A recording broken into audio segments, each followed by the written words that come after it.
அல் குர்ஆன்ல எங்கேயுமே மியூசிக் ஹராம்னு சொல்லப்படல. சோகமோ சந்தோஷமோ எல்லா சிச்சுவேஷன்லயுமே மியூசிக்க மட்டும்தான் 2 வருஷத்துக்கு முன்னால நான் கேட்டுன்னு இருந்தேன். என்னோட 22ஆம் வயசுல தான் மியூசிக் எதனால ஹராம் அப்படிங்கறத தெளிவா புரிஞ்சுக்கிட்டேன். எதனால இசை ஹராம்னு சொல்லப்படுது, எந்த மாதிரியான இசை ஹராமாக்கப்பட்டிருக்கு, உண்மையாவே இசை என்னதான் பாதிப்பை பண்ணுது அப்படிங்கறத இந்த வீடியோல டீடைலா பார்க்கலாம். Before get into the video, அஸ்ஸலாமு அலைக்கும் வரஹ்மத்துல்லாஹி வபரகாத்துஹு.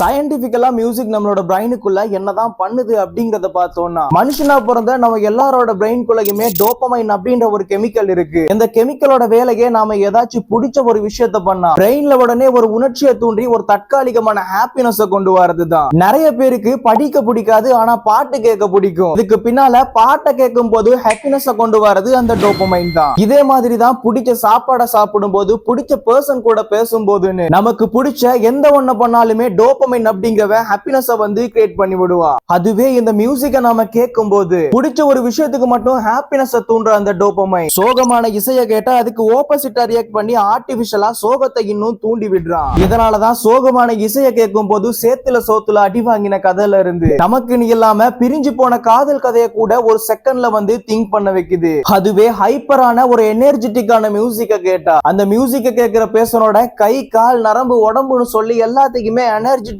மாத்துது. இதுல என்ன ப்ரோ தப்பு இருக்கு? நல்லாதான் இருக்கு. சோகமான நேரத்துல சோகமான மியூசிக்கை கேட்கலாம், சந்தோஷமா இருந்தா சந்தோஷமான மியூசிக்கை கேட்கலாம் அப்படின்னா இதே ஒரு விஷயத்தை தான் ஹியூமனோட உடம்புக்குள்ள போற போதை பொருளும் பண்ணுது. இயற்கைக்கு மாற்றமா ஆர்டிபிஷியலா ஒரு இலூஷனை கொடுக்குது. இந்த ஒரு மாய, இந்த ஒரு போதையினாலதான் இசை அப்படிங்கிறது இஸ்லாத்துல ஹராம்னு சொல்லப்படுது. பட் அல்லாஹ் தஆலா அல் குர்ஆன்ல விபச்சாரம் ஹராம், வட்டி ஹராம், மது ஹராம் அப்படின்னு சொல்லி பாயிண்ட் பண்ணி சொன்ன மாதிரி மியூசிக் அப்படிங்கிற இசை ஹராம்னு சொல்லி எங்கேயுமே மென்ஷன் பண்ணி சொல்லல. அப்படின்னா அல் குர்ஆன்ல சின்னதா சொல்லப்பட்ட நிறைய விஷயங்களுக்கான தெளிவு நபி ஸல்லல்லாஹு அலைஹி வஸல்லம் அவர்களோட அன்னாரோட ஹதீஸ்களையும் வாழ்க்கை நடைமுறைகளையும் இருந்து தெளிவுபடுத்திக்கலாம். இத பத்தி பேசும்போது அல்லாஹ் தஆலா சூரா லுக்மான்ல இப்படி பேசுறான். மனிதர்களோட சிலர் எந்த மாதிரி அறிவுமே இல்லாம மற்ற மக்களை அல்லாஹ்வோட பாதையில இருந்து வழி தவற வைக்கிற வீணான லவ்வல் ஹதீஸ்களை வாங்குவார்கள் அப்படிங்கிறான். இந்த குர்ஆன் வசனத்துல வர லவ்வல் ஹதீஸ் அப்படிங்கிறது அல்லாஹ் தஆலா இந்த இடத்துல மியூசிக்கை தான் மென்ஷன் பண்றான் அப்படின்னு சொல்லி நபி அவர்களோட காலத்துல வாழ்ந்த நபி தோழரும் மிகச்சிறந்த அறிஞருமான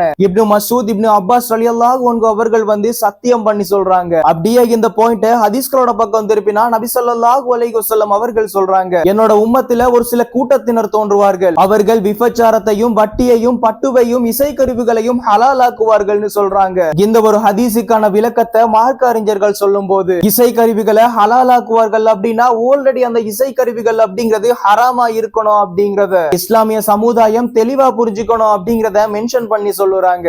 இந்த ஹதீஸை பொறுத்த வரைக்கும் இஸ்லாமிய அறிஞர்களான இமாம் அபு ஹனீஃபா, மாலிக், ஷாஃபி, அஹ்மத் பின் ஹம்பல்னு சொல்லி மிகப்பெரிய அறிஞர்களான இந்த 4 பேரோட ஒருமித்த கருத்தும் இசை கருவிகளும் இசையும் ஹராம் அப்படிங்கிறது தான். அப்படின்னா இஸ்லாத்துல எல்லா விதமான இசைகளும் ஹராமா அப்படின்னு கேட்டா அப்படி கிடையாது. நபி ஸல்லல்லாஹு அலைஹி வஸல்லம் அவர்களோட காலத்துல தஃப் அப்படிங்கிற இசை கருவிகளால வந்த இசைகளையும் அர்த்தமுள்ள ஆபாசம் இல்லாத கெட்ட வார்த்தைகள் இல்லாத பாடல் வரிகளையும் மனித வோக்கல்ஸ் மூலியமான நஷீத்களுக்கும் அனுமதி வழங்கப்பட்ட சந்தர்ப்பங்கள் அதிகமாவே இருக்கு. அப்படின்னா நான் திங்க் பண்ண மாதிரி எனக்கு வந்த மாதிரியே உங்களுக்கும் ஒரு டவுட் வரலாம். இசை முரசு நாகூர் ஹனீஃபா அவர்களோட பாடல்கள்ல பேக்ரவுண்ட் மியூசிக்கும் இருக்கு, அந்த இசை எல்லாமே ஹராமா அப்படின்னு கேட்டா இங்கதான் இஸ்லாத்தோட மிகச்சிறந்த லாஜிக்க நானும் நீங்களும் புரிஞ்சுக்கணும். நிறைய அறிஞர்களோட கருத்தின்படி நாகூர் ஹனீஃபா அவர்களோட பாடல் வரிகள் அல்லாஹ்வையும் அல்லாஹ்வோட மார்க்கத்தையும் ஞாபகப்படுத்துதே தவிர அல்லாஹ்வோட மார்க்கத்தை விட்டு மக்களை தூரமாக்கல. அந்த ஒரு ரீசன்னால அவர்களோட பாடல்கள் அனுமதிக்கப்பட்டாலும் அவர்களோட பாடல்கள்ல வர பேக்ரவுண்ட் மியூசிக் அப்படிங்கிறது தடுக்கப்பட்டிருக்கலாம் அப்படின்னு சொல்லப்படுது.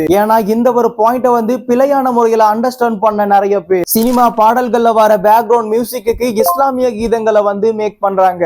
அங்க அந்த இஸ்லாமிய கீதங்களை கேட்கும் போது அதுக்கு பின்னால இருக்க பேக்ரவுண்ட் மியூசிக் ஞாபகம் வருமா, இல்லனா அந்த மியூசிக்ல இருக்க இஸ்லாமிய பாடல்களோட வரிகள் ஞாபகம் வருமா அப்படிங்கறத தான் திங்க் பண்ணிக்கணும். எதனாலனா ஹலாலான ஒரு விஷயத்த பண்ண ஹராமான ஒன்ன யூஸ் பண்றது அப்படிங்கிறது மது போதையிலேயே நான் இருந்தாலும் நோன்பு பிடிக்கலாம் அப்படின்னு சொல்லி டிபேட் பண்ற மாதிரி தான். சோ இஸ்லாத்தை பொறுத்த வரைக்கும் இசை அப்படிங்கிறதுல தஃப் அப்படிங்கிற இசை கருவிகளையும் மனிதனோட வோக்கலான வாய்ஸ் மூலியமான இசைகளையும் ஆபாசம் இல்லாத தெளிவான வரிகளை கொண்ட கெட்ட வார்த்தைகள் இல்லாத பாடல் வரிகளையும் தான் இஸ்லாம் அப்படிங்கிறது அனுமதிக்குது. இன்னும் ஒரு விஷயத்த இஸ்லாமிய சமுதாயம் நாம தெளிவா புரிஞ்சுக்கணும்னா அல்லாஹ் தஆலா ஹராமாக்கிய எல்லா விஷயங்களும் மனிதனுக்கு தீங்கு விளைவிக்க கூடியதா தான் இருக்கும். ஏன் அல்லாஹ் ஹராமாக்கிய அந்த எல்லா விஷயங்களும் இந்த மாடர்னான வேலை கலாச்சார விபச்சாரம் ட்ரெண்டிங் அப்படின்னு சொல்லி நம்மளோட கைக்கு லேசா தான் இருக்கும். இது மதுபானமா இருக்கலாம், விபச்சாரமா இருக்கலாம், வட்டியா இருக்கலாம், இசை கருவிகளா கூட இருக்கலாம். சோ அல்லாஹ் தஆலா ஹராமாக்கிய இந்த விஷயங்கள் அல்லாஹ்வையும் அல்லாஹ்வோட மார்க்கத்தையும் விட்டு நம்மள தூரமாக்குமே தவிர எந்த இடத்துலயுமே இஸ்லாத்தின் பக்கம் நெருங்காது அப்படிங்கறத நானும் நீங்களும் புரிஞ்சுக்கணும். சோ இசை எதனால ஹராம் அப்படிங்கறத இந்த வீடியோல அண்டர்ஸ்டாண்ட் பண்ணிருந்தா இந்த வீடியோவை லைக் பண்ணி கமெண்ட் பண்ணி ஷேர் பண்றது மட்டுமே இல்லாம சேனலையும் சப்ஸ்கிரைப் பண்ணிக்கோங்க. இதே மாதிரியான இன்ட்ரெஸ்டிங்கான இன்னும் ஒரு வீடியோல பார்க்கலாம் இன்ஷா அல்லாஹ்.